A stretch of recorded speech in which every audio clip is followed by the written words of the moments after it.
Hello champions! Welcome to Term 3. How are you? Miss Mita hope all of you stay healthy and stay safe. So this is the video for library for Term 3. Please check it out.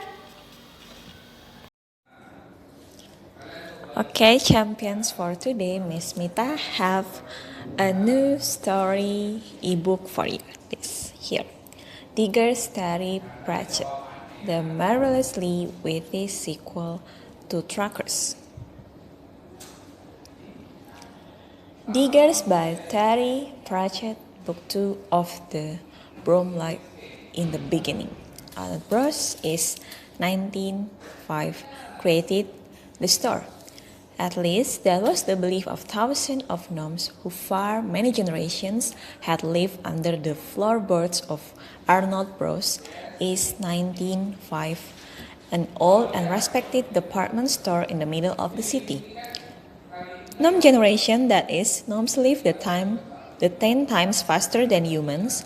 To them, 10 years is a long lifetime. The store had become their world, a world with a roof and walls. Wind and rain were ancient legends, so were day and night. Now they were sprinkler system and air conditioners. And the gnome's small crowded lives take to the clock of opening time and closing time.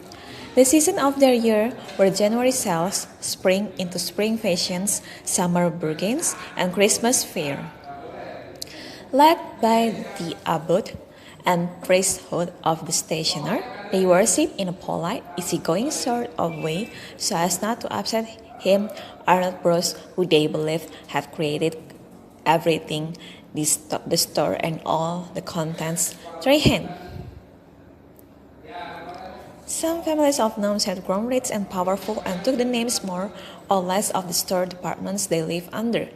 The Dell Incantation, the Ironmongery, the haberdashery, and into the store on the back of a truck came the last gnomes to live outside. They knew what wind and rain were, all right. That's why they tried to leave them behind. Among them was Masklin, Red Hunter, and Granny Morky and Grima, although they were women and didn't really count. And of course, the thing.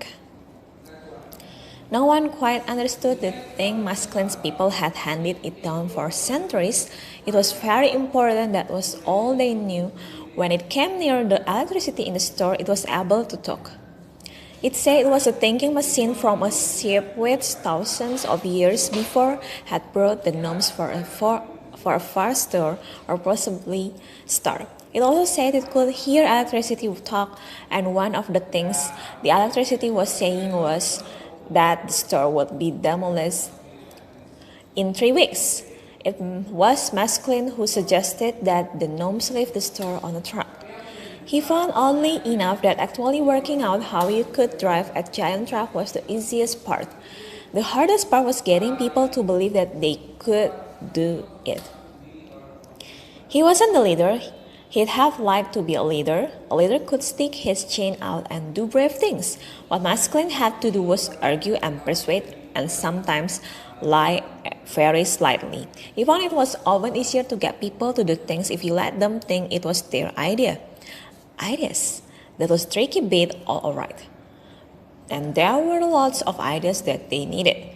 They needed to learn to work together. They needed to learn to read. They needed to think that female gnomes were nearly as intelligent as males, although everyone knew that really this was ridiculous, that if females were encouraged to think too much, their brains would overheat. Anyway, it all worked. The truck did leave just before the storm mysteriously burned down and hardly damaging anything very much. It was driven out into the country. The gnomes found an abandoned quarry tucked into a hillside and moved into the ruined buildings then.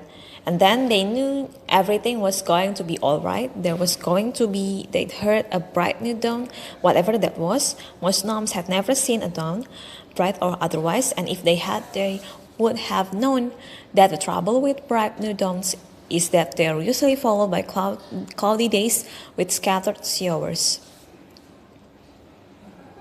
Okay, so there are another pages for this ebook, and Miss Mita will attach this ebook at Edmodo. So if you want to read more, you can download it. Okay, thank you. Okay, champions, so that is the video for library. Miss Mita hope all of you like and enjoy the video. Remember, stay healthy and stay safe. God bless you. See you.